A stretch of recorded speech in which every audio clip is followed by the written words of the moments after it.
Olá, amigos do programa Patriotas em Ação. Bem-vindos à CSC-TV, a TV na web feita para você. Hoje estamos recebendo aqui em nossos estúdios a professora Leslie Silva. E hoje o tema, adoecimento psíquico do docente. Professora Leslie, seja bem-vindo aos nossos estúdios. Obrigada, Marcela, agradeço por estar aqui hoje.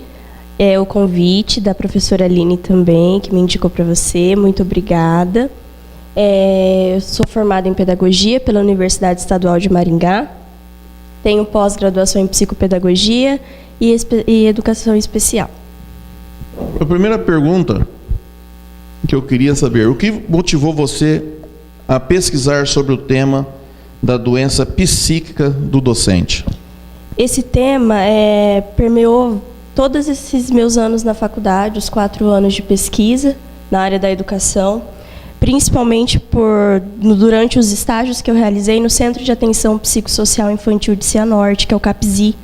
E lá nós recebemos bastante crianças com adoecimento mental, com problemas familiares, problemas sociais, e isso tem acarretado muito em suicídio, em depressão, em automutilação.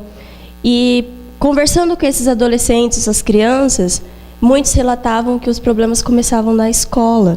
Muitos falavam da questão da escola, que não queriam ir mais para a escola, não queriam estar em contato com o ambiente escolar.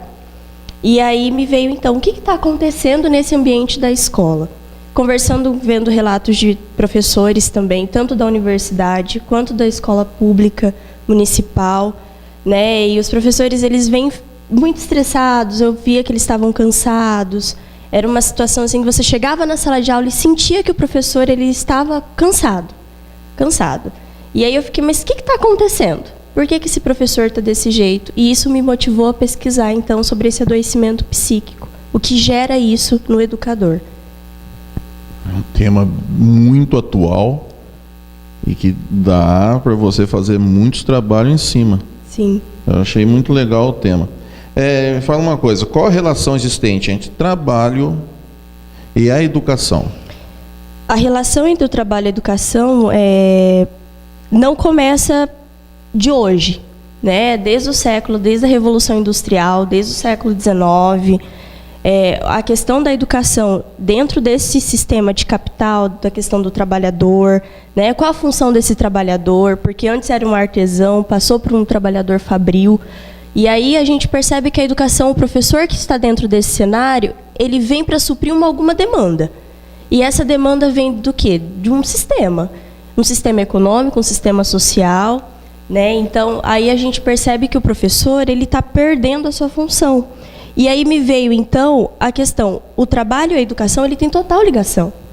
A educação ela vem para responder a alguma demanda do trabalhador. E que trabalhador é esse? Que está dentro das salas de aula, que está dentro do sistema educacional, que trabalhador é esse que as crianças estão recebendo? Certo, nessa situação que você acabou de colocar, nós temos sempre um pensamento, quem é professor, quem está na sala de aula, é o seguinte: uma coisa é ensinar, outra coisa é educar. Que Sim. O filho tem que vir educado de casa. Sim. E aprender na escola com o professor.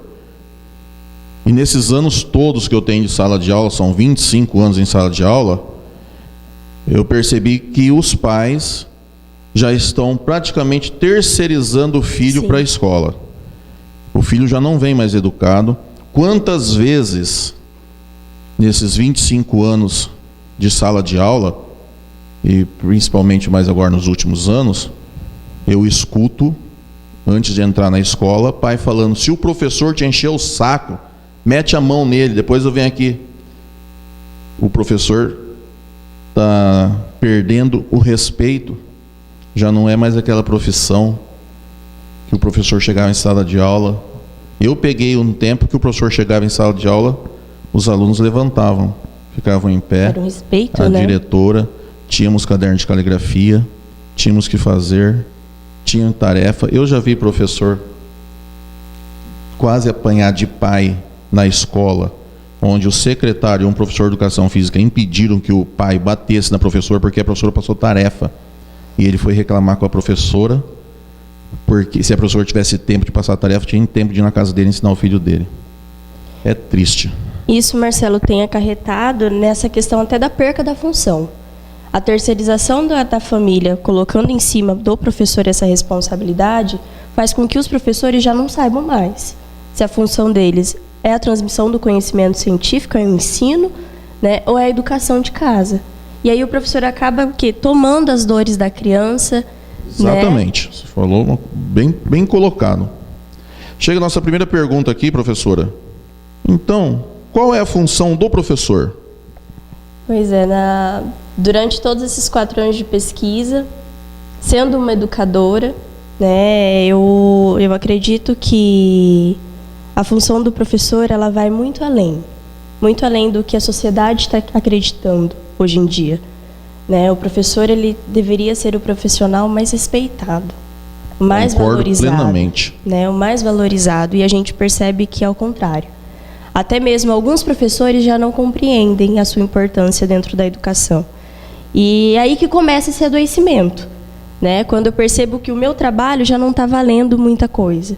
Então, o professor ele é um ser humano, né? Ele precisa ali se portar como professor, mas a principal função é fazer diferença na vida dos alunos. E o que nós percebemos várias vezes é que é deixado de lado o aluno que tem uma dificuldade, o aluno que tem algum transtorno, né? Algum aluno ali que precisa de mais atenção é deixado de lado. Eu entendo toda a sobrecarga, eu entendo as questões burocráticas que geram ali a questão educacional, né, do professor, as várias funções que o professor ele tem que cumprir, eu entendo tudo isso. Só que a função do educador, do professor, é fazer a diferença na vida do aluno, para o bem. Né? E não traumatizar o aluno com algumas questões que a gente percebe que acarreta hoje em dia. É exatamente isso, porque você falou aí, né, de fazer uma mudança. A mudança tem que ser para o bem, porque a mudança pode ser tanto para o bem quanto para o mal. Para né? o mal. A gente tem que fazer a mudança para o bem e mostrar qual é esse caminho para o bem, porque mudar por mudar, às vezes chega no objetivo pior ainda. Exatamente. Certo, aqui, ó, gostando da participação do pessoal. Por que alguns profissionais dizem que não sabem mais o que está a cargo de sua função? É exatamente por isso disso que nós estávamos conversando. Essa questão do peso, né, que dentro da instituição é colocado sobre o professor. Daí entra a questão da família, entra a questão da política, entra todas essas questões que envolvem esse professor não saber qual a sua função. Quando eu pesquisei sobre a educação em valores humanos, é uma pesquisa que eu fiz, é uma pedagogia da Índia, é uma pesquisa que eu realizei também na universidade. Eu achei bem interessante que é colocado que o professor em si, ele só vai causar essa mudança e saber a sua função a partir do momento que ele é um bom ser humano. E o que nós vemos hoje nas escolas são professores que falam para os alunos, né, olha, vocês têm que ser assim, honestos, éticos, críticos, mas você percebe que os próprios professores, eles se deixam muitas vezes se levar por alguma coisa, desistem muito fácil, né, de algo que eles querem reivindicar. E eu acredito que aí vai se perdendo realmente, até perante a sociedade. A sociedade já não acredita mais nesse poder que esse profissional tem. Então, porque o que acontece em cima dessa sua fala aí que você colocou, que o professor ele vai para a sala de aula e muitas vezes ele não tem condições de alterar o currículo, de alterar o processo pedagógico. Ele está em sala de aula, ele conhece a determinada turma que ele está.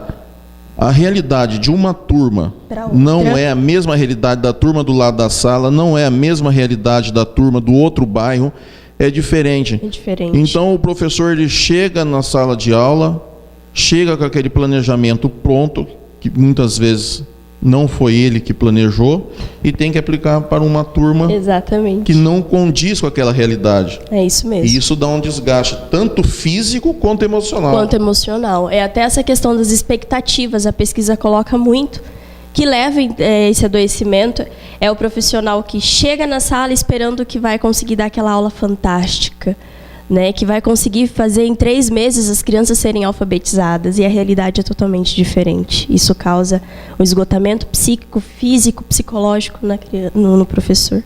E eu, como professor, eu acredito que a criança tem um tempo de maturação. esse negócio de alfabetizar, e meu filho está lendo com 4 aninhos, 5 anos. Eu acho que não é a idade dele ainda está nessa situação. Ele tem um tempo de ser criança e tem um tempo de se tornar um mini adulto que o pai às vezes tanto quer. Exatamente. Então vamos lá, professora.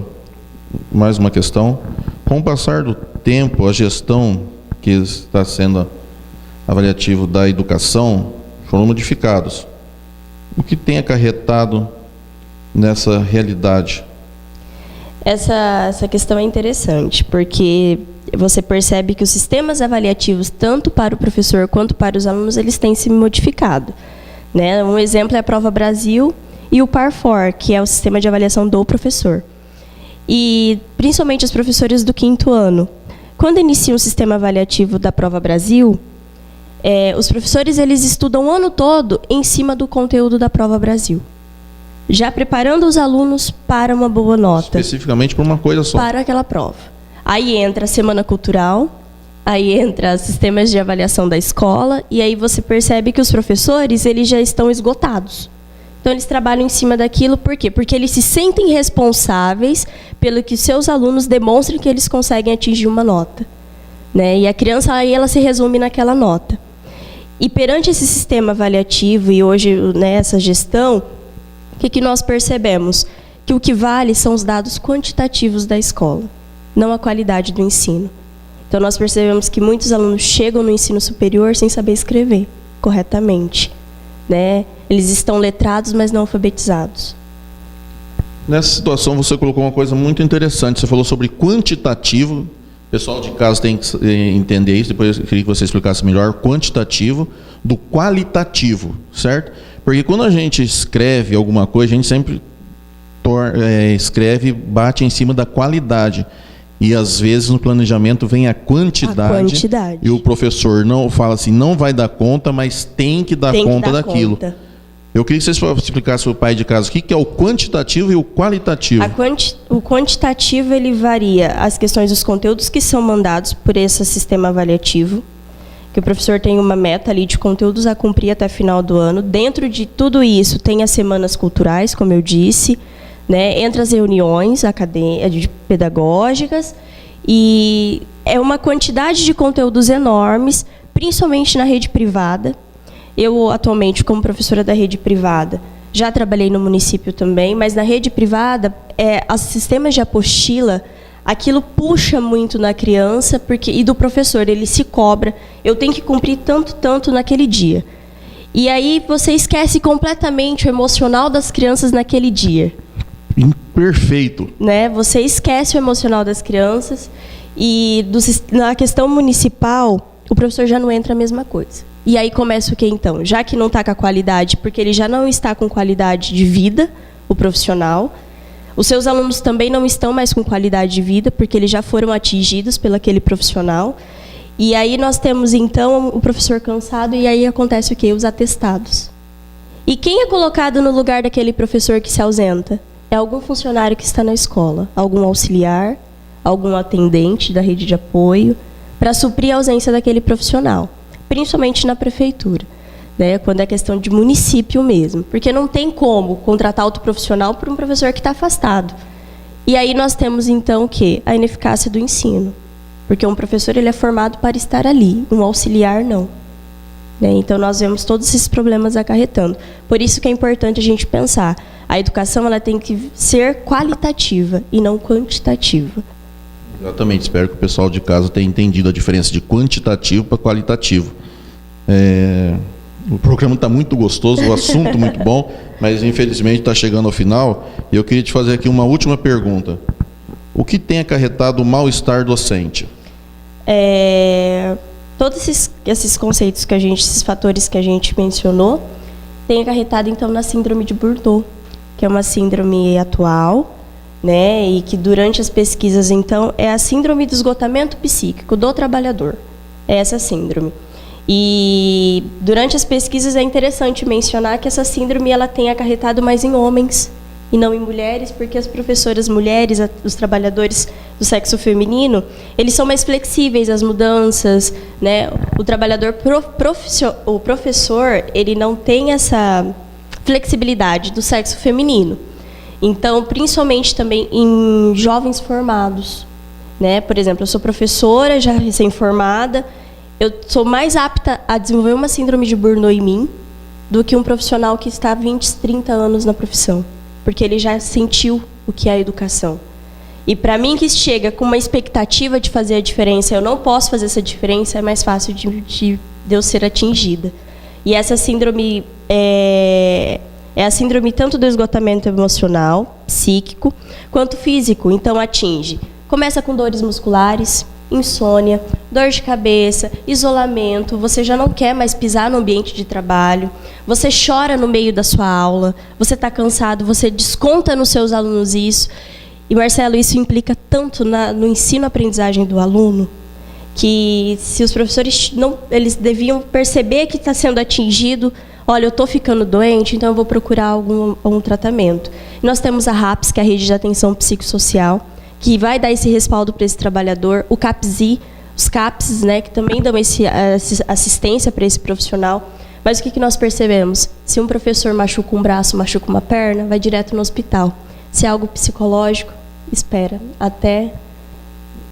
Isso daí que você está falando é uma realidade, e eu vou falar para você uma experiência que eu tive. Eu estava professor, CLT, estava na Escola Vital Brasil do Estado, aqui em Maringá, e nós fomos para Curitiba para solicitar um aumento de salário. A gente sempre fazia uma carreata pelo sindicato. Chegando lá, fomos debater com um deputado, que eu não lembro do nome dele agora, porque isso foi em 1998, por aí. E nós questionamos ele a respeito da depressão do professor. Sim. Tem professor se matando por causa de depressão. Isso mesmo. Sabe o que o deputado respondeu para nós? Se o professor se matar por depressão, a gente chama o próximo da fila. Ele vai ficar super feliz de ser chamado num concurso. Nós não somos valorizados, o professor não é valorizado. Não. O professor hoje é uma máquina de dar aula. Exatamente. Infelizmente é isso. Infelizmente. Mas, Leslie, a doutora Karen esteve aqui, a delegada passou por aqui e falou assim para as psicólogas delas: vocês estão intimadas a ir no programa dar uma entrevista.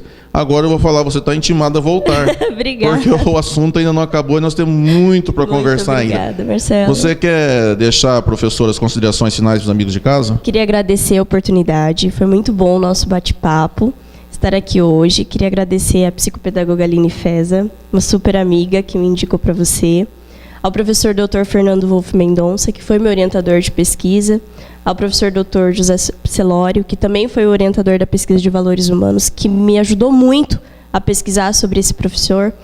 E eu queria fazer um agradecimento especial à minha família, a todos que estão comigo, mas principalmente a todos os educadores, porque eles lutam diariamente para o melhor, né? E eu estou aqui para isso, para defendê-los. Ok, muito obrigado pela sua participação. Amigos professores, um abraço para a Aline. E amigos do programa Patriotas em Ação, um abraço e até o próximo programa.